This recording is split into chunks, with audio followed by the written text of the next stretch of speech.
Folks, welcome back. This is episode number 2 of something that I started just the other week, might have been a month, I don't know, a little bit back, and I've called it Get Wired. And basically the whole purpose of this is, it's kind of like a podcast of series really. Work with me. I've got all this wire that I have to process, and it's going to take a long time to do. But I figured, while I do it, why not, kind of time box 1 hour and spend the time chatting with you, talking about all things reselling, business, anything in between. And I'll be able to process this, get an hour's worth done. And I'm also able to create some content for you, and, we can chat and talk about it and all those things. And it was really well received from you guys last time. So I figured, let's do it again, and we're going to keep it going. So this is the Get Wired podcast. And I actually love that kind of concept because literally I'm trying to keep it focused purely to me just process and wire. And if you're new here, reseller, we predominantly sell clothing on eBay, but about 3 months ago, this is 29th of April, we kicked off and started an e-waste service to our business. I've taken over from someone else's. We're doing that as a managed service. And part of that component was we have the opportunity to take all the wire. But the thing was, you can't just pick and choose. You have to take all of it or none of it. And I said, I'll take all of it and I'll figure it out. So there was a question last week about how am I processing the wire. Essentially, the focus is we want to get all the copper wire and out of all of this wire. So that's just, electrical cables. This is, chargers and things like that. So all I'm doing is basically cutting off the heads. The heads go into another little bucket, and then the copper wire. When I say copper wire, it's just the wire that's left over. We're going to have the plugs and whatnot, goes into here. And that gets into a separate bin. Now, some of that wire will go from $3 to $7 a kilo. And then there's other stuff such as, I think it's the data cable, which actually doesn't have copper. So like fiber and things like that, that has to go into a separate one. Still getting used to this, still learning. It's definitely not my expertise, that's for sure. But, some of this is wire that maybe is broken, like in terms of the charges or whatever. Some of it's just not worth selling. And then a lot of it is just kind of like excessive and bits and bobs. So as I go through, I might find things that I might actually be worth to sell just because I've had it all dumped into the one tubs. But the idea is that, I'm really just trying to process it. Like we found it's just in front of me an Xbox 360 charger. I'm not going to chuff that out. I can probably sell it or use it for the 360. So that's really the intent. So great question, and thanks for asking. But these, I don't really come prepared for these sessions. They're really just really just winging, but really want to break into a different amount of topics. And the more I do of these, I'll probably build out some topics that I want to talk about. And there probably was one that has popped into my mind that I think is a really good conversation to be had. And I think it's important. Any reseller or eBay seller or business, to be honest, whether you're starting or whether you've been doing this for as long as me, this is our 5th year. And, we haven't done a total of 5 years yet, but it's the start of our 5th year. And, it's been a crazy journey getting here. And I spoke about this last time, where to think that you're able to create something from nothing when you put your work to it. And, that's kind of what I want to talk about again. But at the same time, I also want to really just harp on some of the key basics that I think a lot of people are missing from their ability to be successful. And I talk about success a lot of the time because at the end of the day, we create our own success and no one else gets to define that for us. However, unfortunately, a lot of it is defined by other people because we see other people on social media. You see me doing this and you think, maybe you want to do the same thing, and which is great. But, at the same time, you've got to agree with what is best for you and makes sense for your business and lifestyle. I'm building a business that suits my lifestyle. And that's not going to be the same as everyone else's. So you've got to take that into account as well, right? We all have different advantages. We all have different expertise and skills and all those different things. So you want to leverage that. But I think the key thing that I want to start with today is the frustration I get when I hear new people starting and they're wanting everyone else to tell them how to do it. Now, I am very happy to help anyone. You got a question? You put it in the comments. I'm going to do my best to get you the best answer. But at the same time, I'm not going to spoon feed you. And something that I've learned is, disrespectfully, it is disrespectful, I find, to just assume that the person that is ahead of you or the person that has all the information is just going to drop everything and just give you all the attention and undivided attention and answer all the questions. Now, I have no problem answering questions. What I don't like doing is literally hand-holding when you haven't even done any research yourself. And this is not a stab at anyone. It's just something I've seen over the last, probably the last 2 years more than anything, because so many more people have been getting into this game. Just had to chuck that into the bin over there. And so many people have been getting into this game. That's because they've seen other people doing it, whether it's YouTubers or Facebook groups or whatever.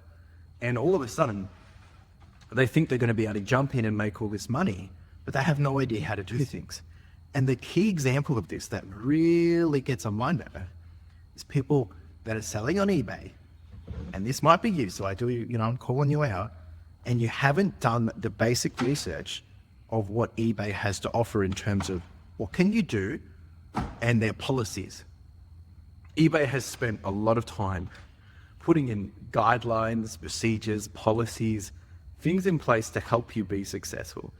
And the amount of people that don't ask eBay for the help or go to eBay to the question that they asked in a group or ask me, it surprises me.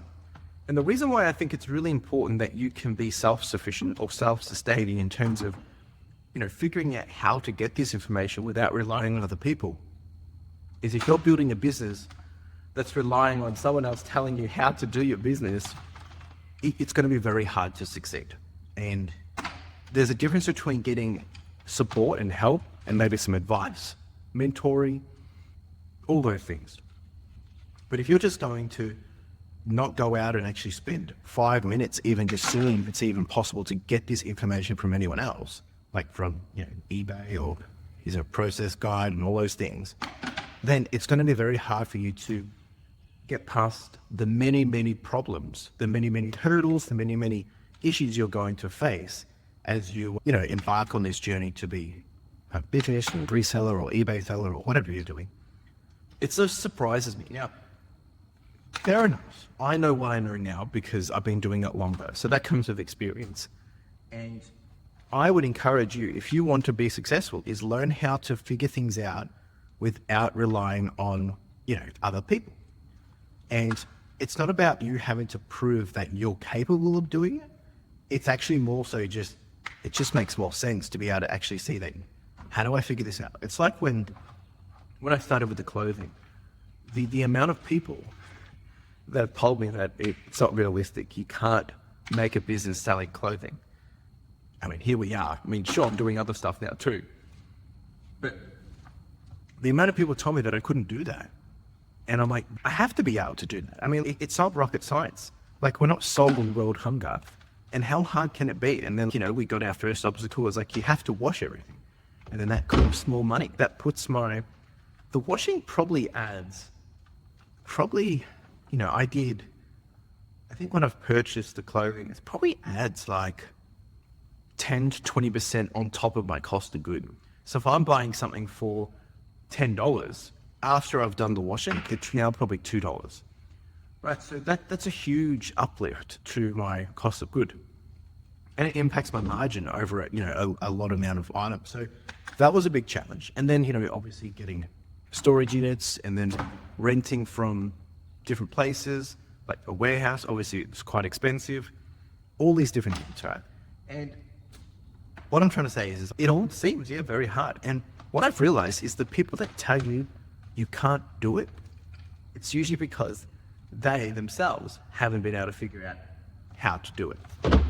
So it's a problem that they haven't been able to solve. Therefore, they're telling you it's not possible, right? But that's actually, that's their own problem. That's not your problem. That's not your fault. So, that's something you've got to also take into account is there's other people have tried things and they haven't figured out how to do it. Now, sometimes those reasons why they haven't figured out how to do it is because of where they live, who do they have access to, all those different things. But that's why you should never neglect or underestimate your skill or your experience or what you've been able to achieve in your lifetime. Even though we have experience on different levels, like experience such as, where you've worked, where you've grown up, where you've lived, all these different things, they all play a part in you becoming a better version of yourself.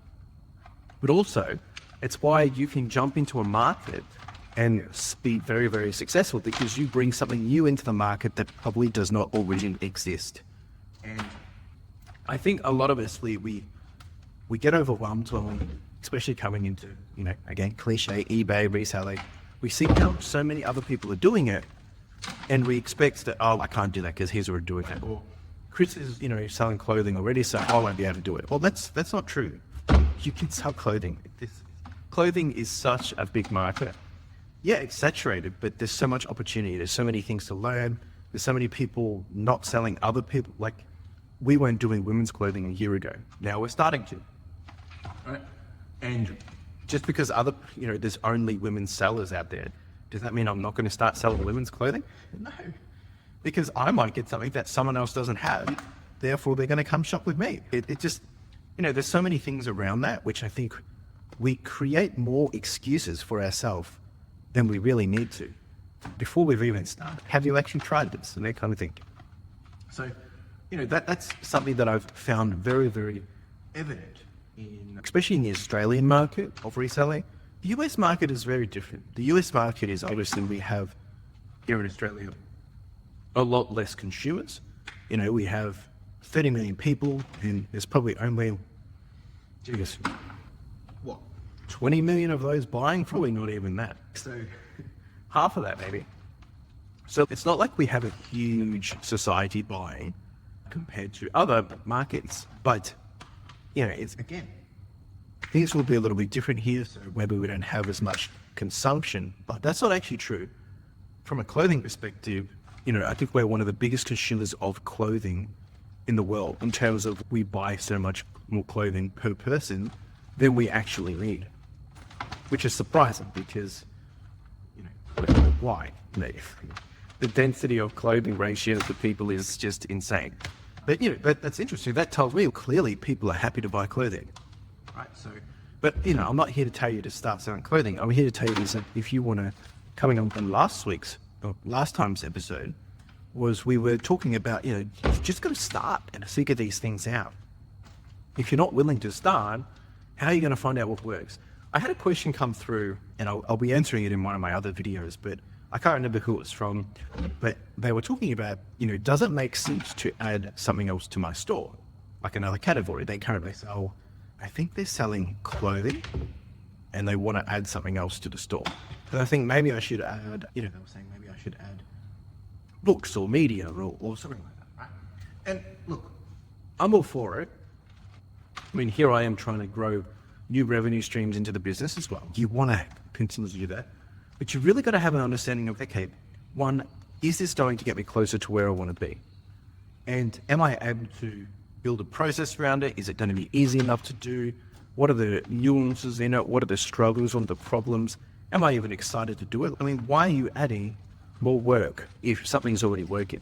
For instance, if you selling clothing and let's say you're doing $10,000 a month, heck, let's say you're doing $1,000 a month in clothing, and you want to add media, or you want to add books, or just another category, right? Now, let's say you start that, you've got to learn it, you've got to understand it, and you go out and you spend $1,000, so a month's worth of, income on new stock. And then you start listing it, and you realize that, it's selling maybe half the amount of rate of the other stuff is selling, and the ASP is half the amount. It actually doesn't make sense for your time, because if you've already got a process, you could go list maybe double the amount of clothing in the same amount of time that you're selling for the other item. And that's why when I've gone about and focused on the e-waste, obviously this is not really the best way to spend my time, but that's why I'm doing two things at the same time. You got to take into account, how much time you spend doing it, and your return for your time. But what I'm trying to say is, for me, the clothing, we know how much we can generate from them. That's 80% of our business, our cash flow.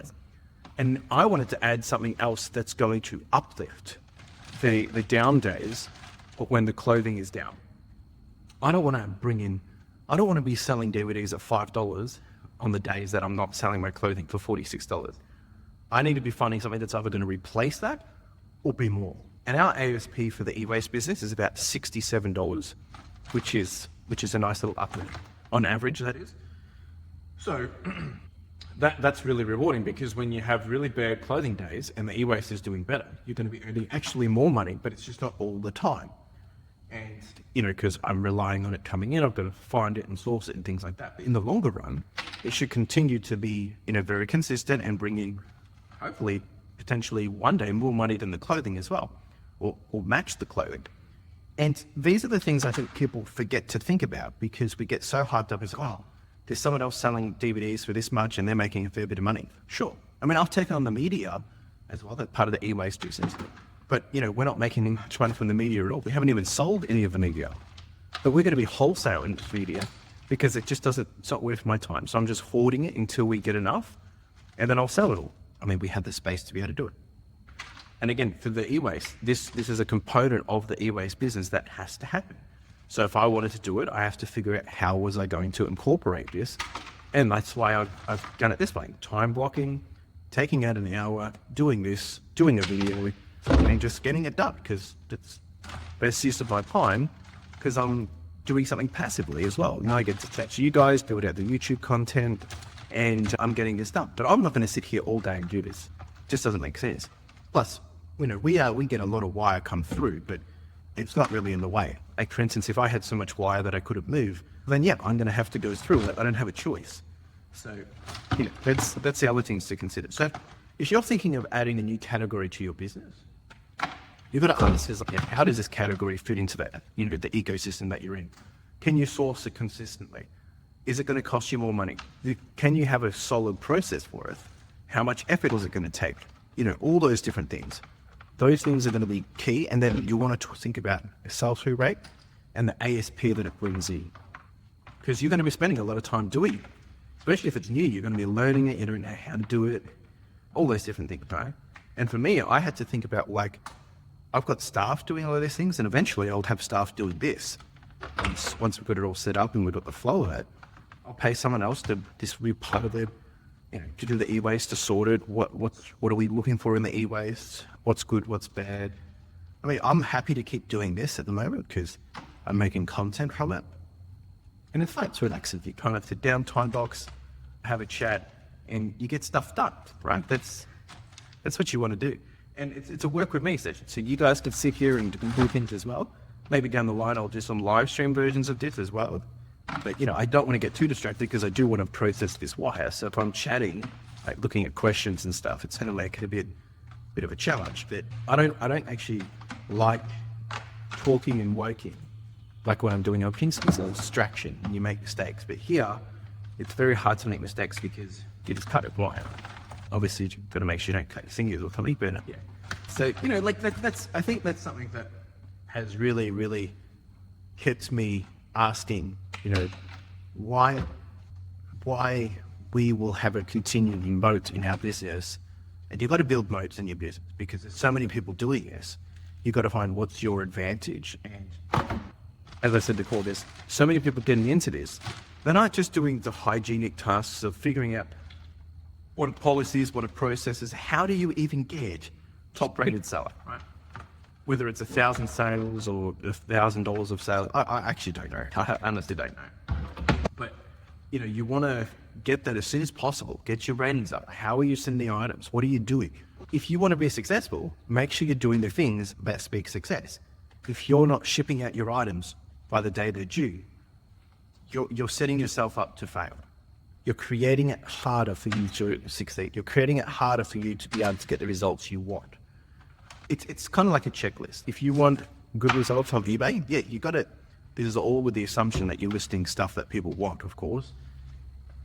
But you've got to, meet the guidelines, do all the right things with the policies, send on time, send it qualitatively packed, send it really packaged well, cared well.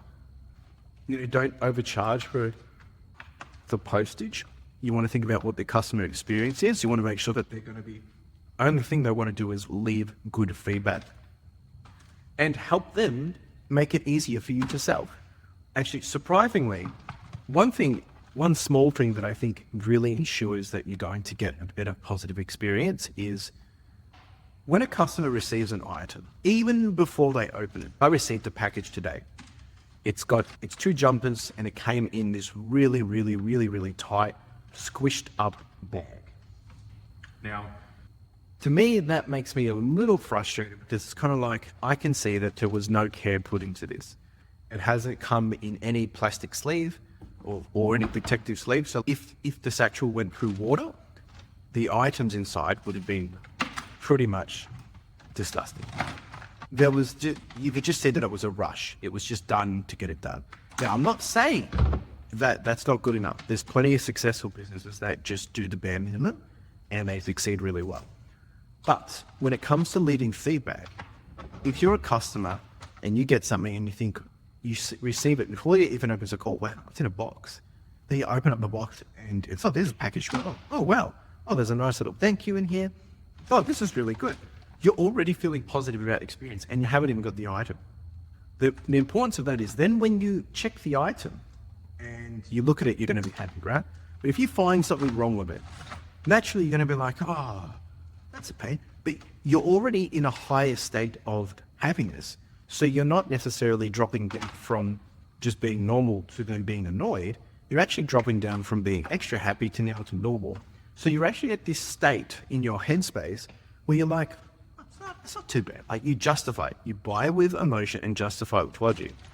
But if you receive something and you're already pissed off with the way that it was packaged, you're going to be disgruntled already. So then when you find a flaw in it, you're going to go, this is ridiculous. And that will just tip you over the line. You're already annoyed. So therefore, anything else is just going to tip you into even more annoyance. Does that make sense? So I think there is some level of nuance and, benefit of just spending the extra time to package items, hack items that the way that you would want to receive them, making sure that the customer feels valued and loved and appreciated. Right? If you can do that, I think it's the smallest win that you can do. I mean, I've had Game Boy games sent in satchels. And I mean, like, when I say Game Boy games, like boxed Game Boy games, they came destroyed. And of course, I'm going to be pretty annoyed. But if I receive it wrapped up in a box, I'm not going to be worried about it. Right? Unless I get it and, it's a different item. But it just takes the, this, I guess, this fear away. Because you're like, oh, this guy's packed it, but I'm pretty comfortable that it's going to be good.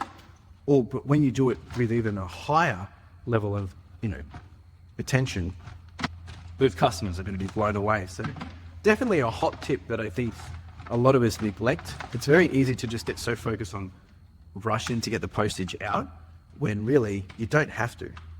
You don't have to rush. As long as you're meeting your timelines, give yourself the space. Like, we still only offer 3-day postage. We send daily, but it gives me a buffer in case something comes up. When I have a full-timer and it's not just me working, I'll probably introduce, daily shipping in that sense that, we offer sent within 24 hours. But, if you can't commit to something, don't say you're going to do it, right? Don't make this stuff harder than it needs to be. If you want to win, make it so it's easy to win. I mean, none of this is easy in the sense of you can just pick it up and everything's perfect. It's all going to take a little bit of time, a little bit of effort. You have to learn. There's going to be problems that you're going to have to solve. There's going to be lots of things that you didn't expect. And that's why, coming back to my original thing, if you can't even spend the time to learn, the policies and the eBay help and all that stuff, you're going to find it hard when you hit problems. Like, the amount of people that actually ask me, what do I do when this situation arises? Customer sent me this, and I was like, have you actually asked eBay what is the best preference? What would they advise you to do? And I said, oh, no, I haven't.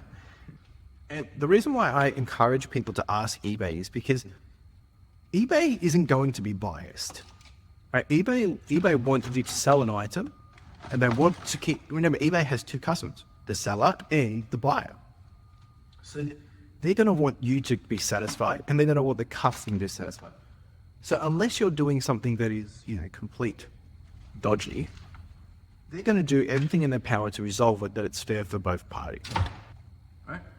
So ask them, how should I handle this? What is the best way forward? And they will give their recommendation. If you do it and they say that you do that and we'll back you, then do it, right? If they don't know, it's going to be a very unique case, and then they're probably going to have to escalate it to someone else. But why are we asking, YouTubers and influencers how to do things when we're not even asking those that own the platform? Again, this is not a stab at people. I don't have a problem with people asking me questions, but you might actually just get a quicker result, right? I see a lot of people ask on Facebook groups as well, how do you handle it? What did you do here? And look, it's great because there's going to be so much experience and lessons from them. But if you want the quick tip, go straight to the source of who is the actual policy setter of the platform you're selling on. And I probably chat to eBay once a week. I call them, or I chat to them, and I ask them, hey, look, this is the situation. What is the best steps forward here? And I get a lot of unique situations that maybe I'm not 100% sure on. But if you do that, you just get a better understanding of how the process works. They might tell you something new that you didn't know. They might inform you about, oh, by the way, you can do this, or oh, if you didn't know, we have this policy, or all these different things, right? And the reason why I don't like just relying on everyone else's experience when it comes to this stuff is because eBay changes weekly. It changes weekly. So if you want to stay on top of that, you've got to be asking the source. Right? Sure, you can say that, oh, you can do this. I could say you could do that, but then, things have changed. Like the amount of people that ask about, when should I get a store on eBay? Now, since I started, the store prices have changed twice, right? So even that, I don't even know how much it is off the top of my head. But again, if you look at this, if you go have a look and understand, I've never asked eBay this because I figured it out myself. But if you're not sure when to get a store, jump on there and have a chat with someone from eBay and say, hey, look, the business is growing, getting this next level of, revenue, sales, we're actually starting to think, when does it make sense? But they're going to take you through and help you understand when is the best time to do it. But in short, the best time to do it is when you get a store subscription. Essentially, it costs you, I can't remember how much it is. Let's say it's $50 a month, and you get a lower amount of fees. So essentially, you want to be earning a certain amount of sales per month that when you get the discount on the fees, it actually covers the cost to have that service. And that's when it makes sense to jump up to a store, because then it's free. Right? Say that again. Basically, when you sign up, you get discounted fees. So if the discounted fees that you're getting from your sales is covering the cost of how much it costs to have the subscription, that's when it's worth to get. Right. Now, obviously, it doesn't just say that in black and white on the website, but that's why sometimes it's worth just having a chat with eBay and just figuring out why should I get it? What benefit does that? Now, look, I can't guarantee that they're all going to answer it in the same way I did either. But it's worth just having those conversations, learning things that maybe not everyone else knows. We have such amazing opportunities to build out a business, right? And the amount of, I think people forget, I don't think that's fair. People do understand, but when there's this expectation versus reality. Remember when Instagram came out and people were posting photos of all these amazing travel locations and destinations, and then there was that trend of, Instagram versus reality? Yeah. Because they take a photo of this beautiful waterfall, then you get there and there's thousands of people when it's nowhere near as colorful as it looked, and it's just not what you thought it was. Right. Building a business is exactly that. Here I am saying I wouldn't change it for the world. I love it. It's so good. But there's a lot of hard work. We're always on. As a business owner, you're always on. And that's not for everyone. And I appreciate people willing to give all these things a go, and you should. Because you learn so much. But you got to do it based on what makes sense for you. Like, what do you enjoy? What is fun? Is there stuff there that you would love to sell? Stuff that you don't love to sell? Don't go copy everyone else. It's the same thing I spoke about last time, right? If you copy everyone else, you're basically doing what they say works for them. But have you done everything that they've done to date? It doesn't make, unless you've done every single decision that they've done and learned from their mistakes, how are you going to process that? I could go say, start selling clothing. That's really good. We've sold over 17,000 items. But you've got to figure out, okay, how do I get to 17,000 pieces of clothing? Right? How do I set up a board on how to photo the clothing? How do I wash the clothing? All those different things. You've got to go learn that, right? And that's where I think a lot of people forget. They hear something and think, oh, this is free money. It's quick money. And it is. I mean, if you figure out how to do it, it is. And it's like this with anything in life.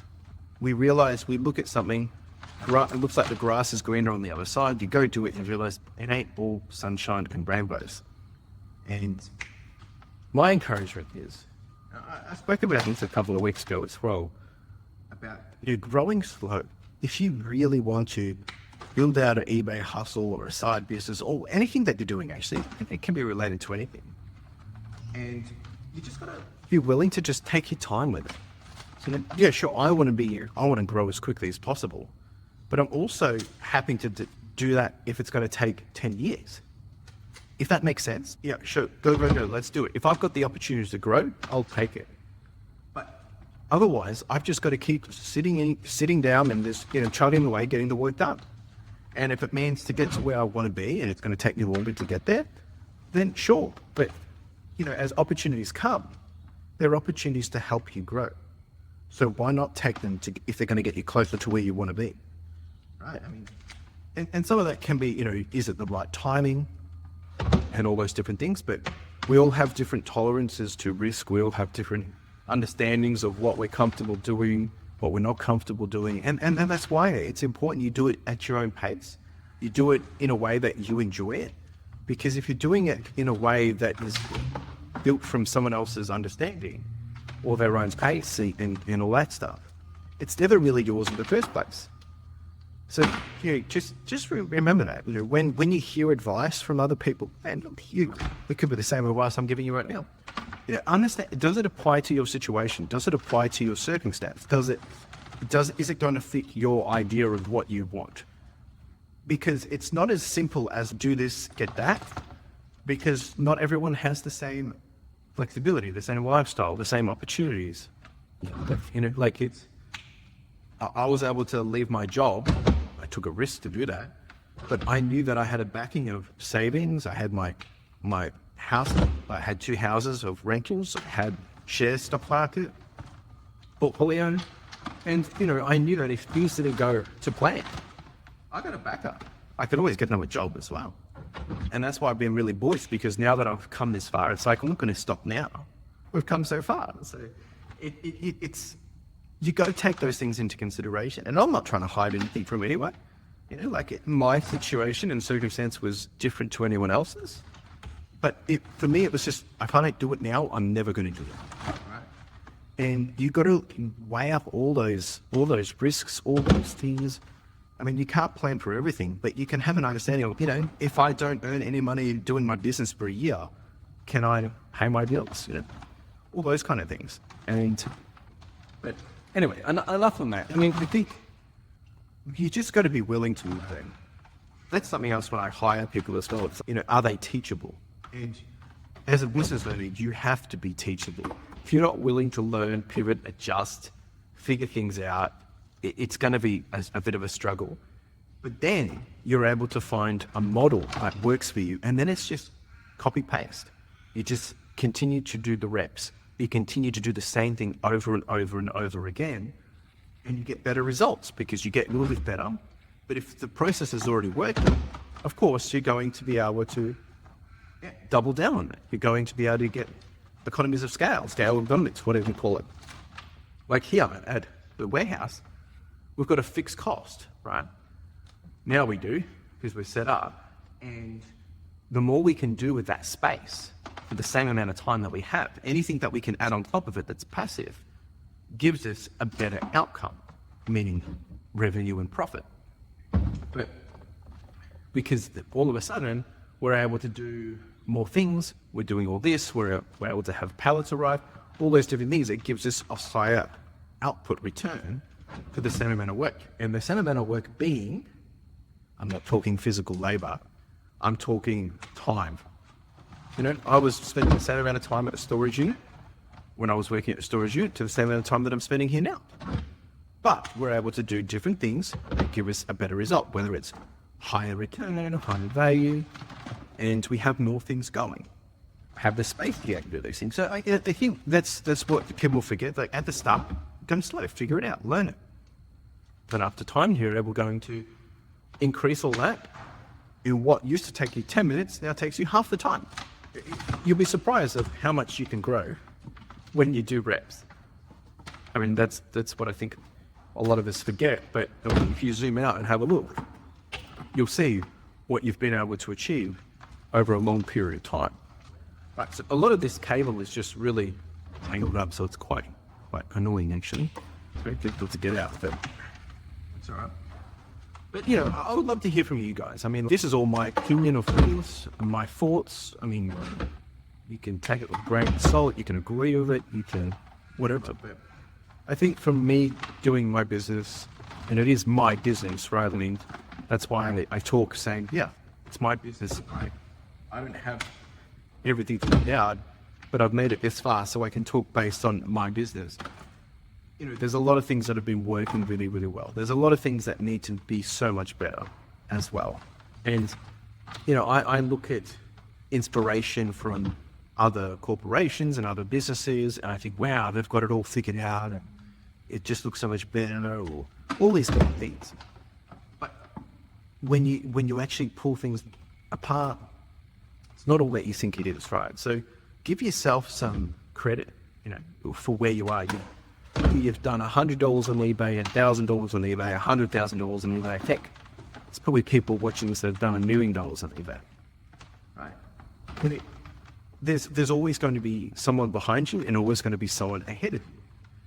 But the biggest key thing that I've learned doing reselling, and it probably happened about a year and a bit ago, probably not last October, the October before, I realized that you got to not focus on anyone else, but back yourself and be willing to just be a better version of yourself. When you zoom out and see that you're only competing against yourself, that's when you will thrive. Sure, you can be inspired and motivated by other people doing this. Sure, you can be inspired and motivated by me doing this. But that's relevant. Like, you don't need my validation. I mean, you can go do what you want. I'm going to be saying, hey, mate, that's great. Congratulations, well done. You're doing a solid job. This is amazing. It's all those great things. But the only person you need to be validating it against is your past self and your future self. And this is probably one of the most common topics that I talk about on my podcast, Further Your Life, and everywhere, is if you know what you want, which I understand can be a very weird question, because how do you know what you really want? That's going to continuously change. But yeah, an idea of maybe it's just that you want this to be able to bring in a certain amount of money, which is mostly what reselling is for. You want it to bring in a certain amount. Right. That's what your success will look like. So maybe you're working towards, you want to turn over a certain amount, or you want to take home 10 grand in your pocket every year so you can go do what it is that you want to do. Great. Now you know what you've got to work towards. So if the first year means you profited 1,000, good job. The year before you did 0. If the second year you did 1,500, mate, you're up 50%, right? You've done more than what you've ever done before. So that's really good. You didn't hit the 10,000, but you got closer to it. Maybe the third year you do 4,000. Now you're starting to get some momentum, right?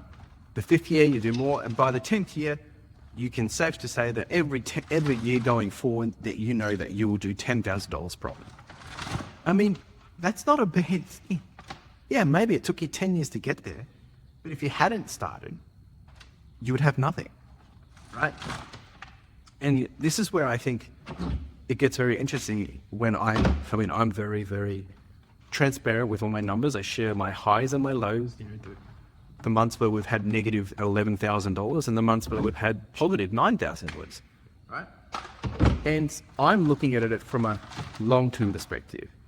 Sure, we've done over $700,000. We've probably now done only $160,000. Sorry, we've done over $700,000 in revenue. And in profit, we've probably done about $150,000 over the 5 years, which doesn't seem like a lot. It's not. But the thing I see is like in 10 years' time, if I'm doing, we're 5 years and we're on average doing about $360,000 every year in 5 years. So let's say in 10 years, I've doubled that. Right, so 5 more years from now, I've doubled that. We're doing $750,000 every year. Now, if I'm doing 20% on that, we're doing 150 grand profit every year. And if that's just happening from processes, that's worth it. Because in the longer run, my job will change. In the longer run, I won't be doing the nitty-gritty work. I'll be doing the big picture stuff. And that's what I'm working towards. But that's what I want, right? If you don't want that, don't work towards that, man. But I know where I'm going. I know what I'm looking, working towards. I don't know what the number will be. I just want it to be comfortable and that we have, everything that me and Carl want, right? And a lot of that we already have. That's why, like people say, oh, it's not really worth the profit, but I get everything that I need. I've got everything that I want in terms of, to be able to live and things like that. Sure, can always have more or whatever, but it's not like I'm not happy. Like I'm happy. I'm not satisfied with the business stats, but I'm happy. And I think that's where people get stuck is like, when you've got other people, telling you how you should be doing it, comparing it to you or not worth it to them. Okay, cool. It's not worth it for you. That's why I'm doing it and you're not. It gets so personal. It gets so personal. And I do find it funny now because why does it matter if you don't like it? It doesn't matter to me. I mean, it has impacted my mental health before. But, I've found a new level of my, individuality and me doing this for my own race. We're all doing it for our own race. We can compare in terms of peer-to-peer what people are capable of achieving. Oh, actually get some inspiration. Oh, okay, you're doing it this way. Oh, actually, that's a good idea. I didn't think of that. But, if you're comparing to other people, it's like, oh, I'm better than you, or so look at this, I'm earning more money than that person. It's good idea. What do you want? You want a golden star that you earn more money than someone? It's pathetic, really. I mean, I just find it funny. It's when you break it down to the immaturity of it all, it's just pathetic. Because as a human species, if we're working in corporate, we do the same thing. So I want to get promoted. I mean, don't get me wrong. Like I'm generalizing, and there's a lot of people that are just happy to just cruise. And for me, I'm just happy to cruise in becoming a better version of myself. And that's gonna, of course, we want it as quick as possible, but it's gonna take time. And it's the same for you. Like, if you want something, it's gonna take a little bit of time. Just be willing to ride the process and reflect back. Something that I would probably encourage everyone to do is actually just go back and pull out your data points from your business. If you're here from a reselling perspective, and go back and pull out all your numbers over the last years and compare them year to year, compare them week to week, compare them month to month.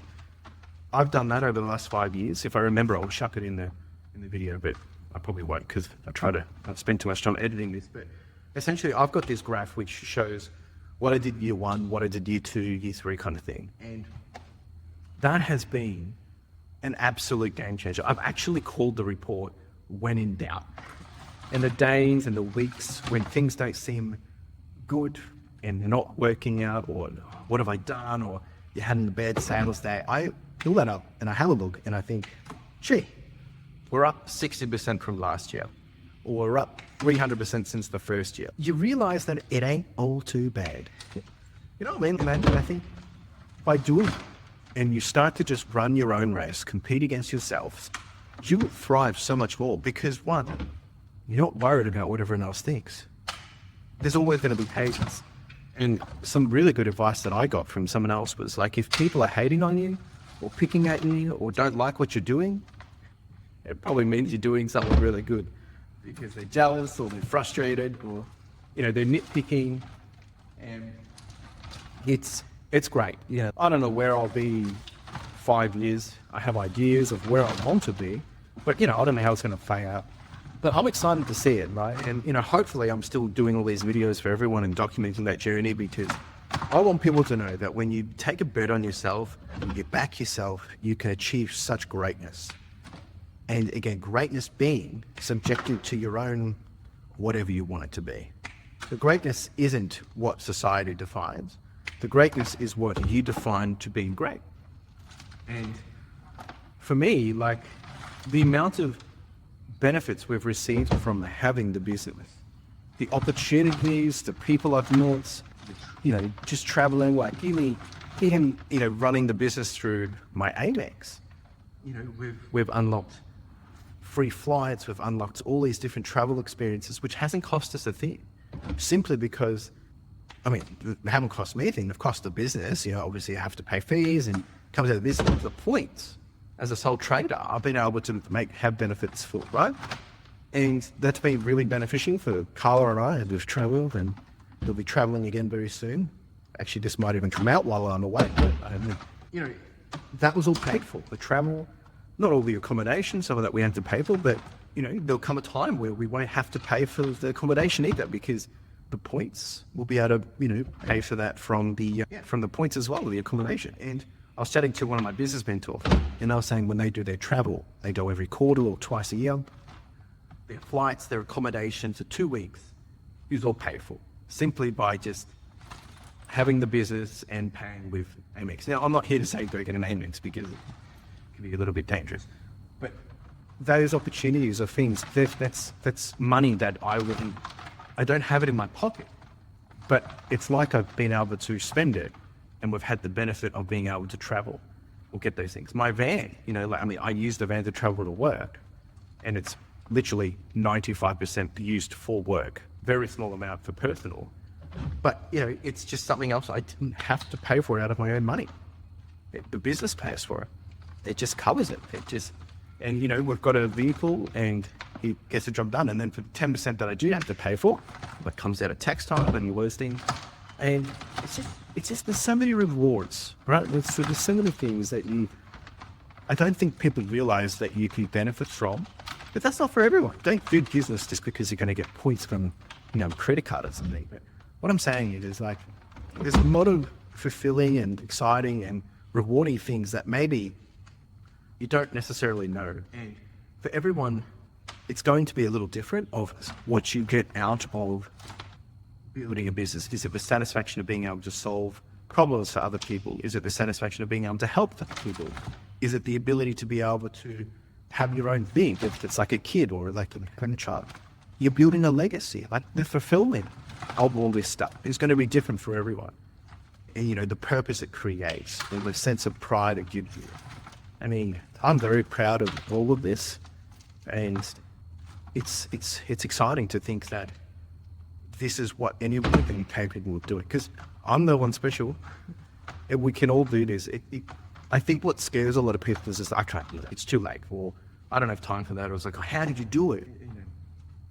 I definitely don't have it figured out. There's so many things that I could do better, could have done better, should have done better, but you don't know until you give it a go, and then you learn, and then you're able to make better decisions going forward. And that's why the growth comes in, because you're no longer making the mistakes you made in the first year, the second year, the third year. All of a sudden, those things are just, it's risk-free, because you know how to handle it. When you get to new opportunities that you have to solve for, that's when it gets scary. Getting into this warehouse. Man, that was scary, but of equivalence, we did the storage unit. And I remember getting my first storage unit, man, that was so scary. I had to sleep on it, it's going to be $400 a month. It's like, how am I going to do this? And now getting into the warehouse, that wasn't the scary part. The scary part of the warehouse was actually just that we get like, okay, we're committing to this now. Storage units didn't have to commit. It's, you're going to be, give 2 weeks notice and you're gone. But, we, per month, we for one storage unit, it's $400, but we got up to $2,000 for the 5.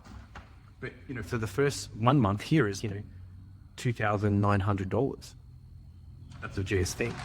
And, that's, yeah, cool, we'll figure it out. I'm not stressed about that part. Sure, it's stressful, but, that's not my concern. My concern is like the longevity of making sure that we can continue to grow. I don't want it to just be the same plateau for the next 5 years. I want it to be, continuous growth. And that's super important. So, we do those things. If things don't work out, things don't work out. There's always ways of changing, getting out of it, finding alternatives. Like, it's not really the end of the world kind of stuff, but I don't know. Maybe I'm just believing. Jeez. Get a good chunk of this done, but it's going to take a while. So there'll be plenty more of these videos to come. Nearly at the top of the hour. Before I finish, what type of topics would you like me to talk about? I don't want to be answering huge questions like reading and stuff because I want to stay focused. But if there's a topic that I think we can bring into here and I can talk about or dive into, I kind of go around in circles and stuff like that, but I'm really just giving my perspective on things that's on my heart, and I will try and keep it really focused to pure reselling and business. It's not really about lifestyle and things like that. That's my podcast in general, or for your lifestyle, but it all overlaps anyway. This is really just a chance for you to work with me, get things done, and feel productive and have a little bit of a listen, like I'm chatting to you. And I encourage you, like if you're struggling, if you're getting frustrated with things and it's not working, you've got to ask yourself, why? Why isn't it working? What's not working? What is working? When things aren't working, there's a reason why. And what does the definition of not working even mean? Is it just not earning enough profit? Okay, so how do you earn more profit?